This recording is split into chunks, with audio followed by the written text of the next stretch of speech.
I remember meeting a teacher who taught math at some point with your program. This is probably years ago, but she actually also taught at there's an Oregon City charter school.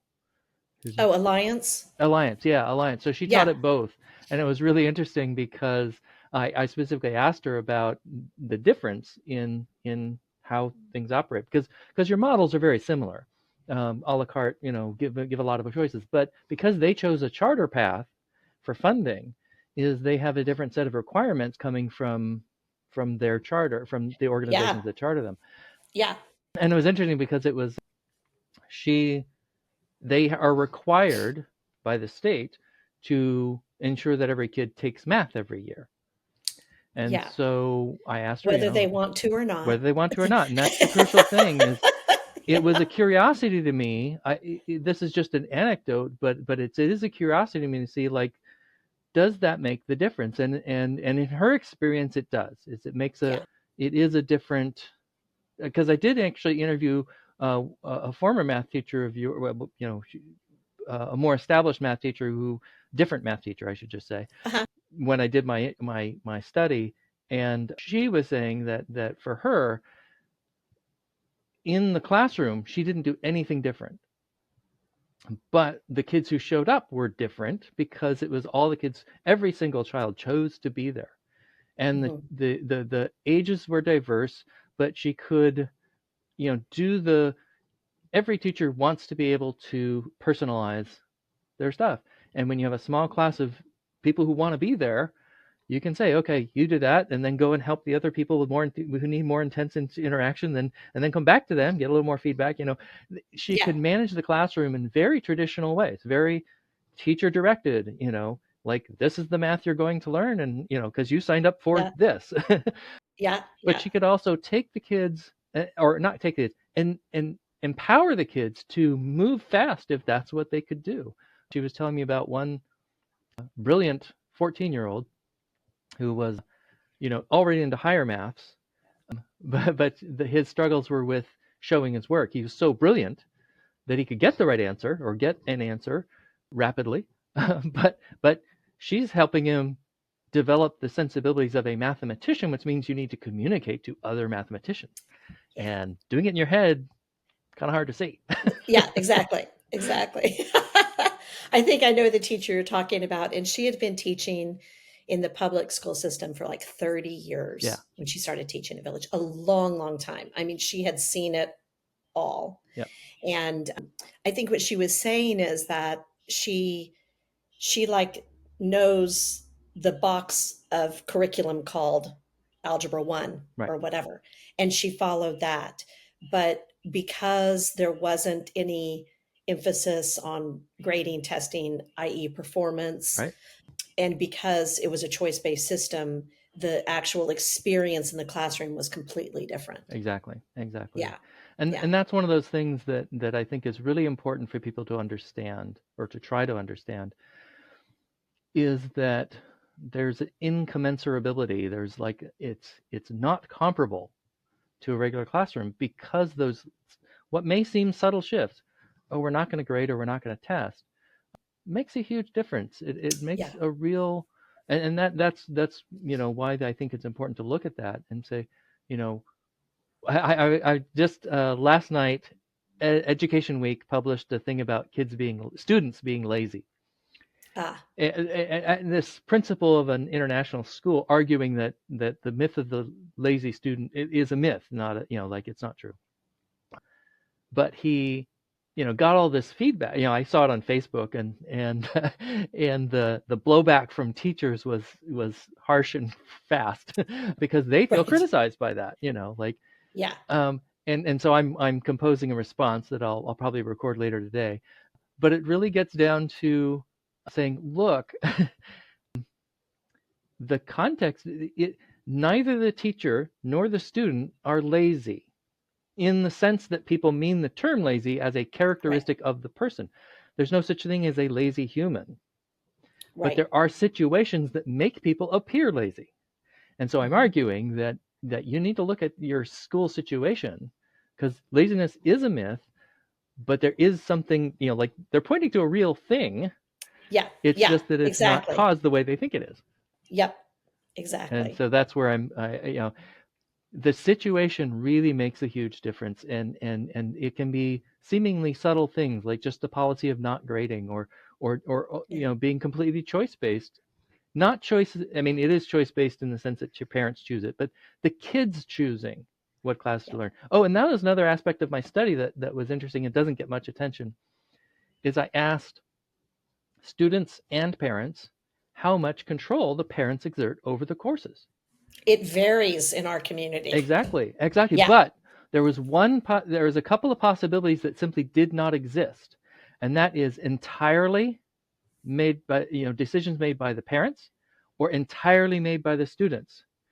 There Interesting. was, yeah, that's true. Those two extremes did not exist, and so it's the middle two that are like more parent than child, or more child than parent. Like those were, in there, or Mm-hmm. Mm-hmm. equal. Yeah. I think I had the whole 5-point scale. So yeah, it was a really interesting thing to Yeah, I find. would say generally speaking at Village, that as the kids grow older, they're taking more and more control over what they're taking. Hmm. And usually the parents have a say, and Right. usually it's like, oh great, I love these choices. Can we think about adding in something with language arts? It might be good to work on your writing. What do you think? Right. Exactly. That kind of that kind of conversation is what we hope is happening at home. Yeah. Yeah. Exactly. And that's what my Yeah. data showed, was that the conversation is happening. And then Right. so the way I did the study was that or did that particular piece of it, was that I asked the parents, how much control do you exert? And then I asked the kids how much control they think their parents are exerting. Right. Yeah.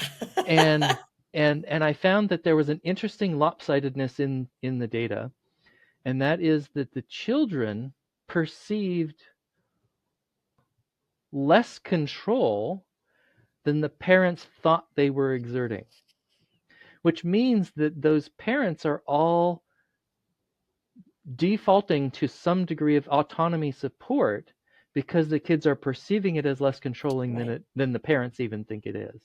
And Right. as opposed to the opposite, which would be a very unhealthy situation, is the kids were Right. perceiving more control than Right. the parents thought they were exerting. That would be unhealthy, and that didn't really exist. Exactly. There was a sort of, it was either matching or going one. I think there was exactly one parent who got it wrong, or so Yeah. there was one data point in a direction that Yeah. was like, oh, that's too bad. Well, we don't have a screen door on our program, so Yeah, really anybody who wants to sign up can sign up. exactly. And then we're just, it's up to us to communicate community values and norms and, things like that, that hopefully families adhere to and gravitate toward. Right, right. Yeah. Yeah. That was another kind of observation I made in writing it up, was that, and I think I asked you specifically, that you devote about a third of your physical space is just for non-classroom, is just Yeah. for supporting families to be there.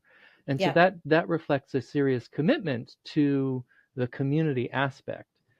And I also asked you at that time, and hopefully it's still true, is what do you do when conflict arises? And it's like, nothing, because we never, we don't have to deal with that. Oh, well, with 500 little bodies, there's some conflicts that arise every once in a Right, while. right. So, But I mean, we try to deal direct first, right, right. so, in the moment, let's address it right here, right now.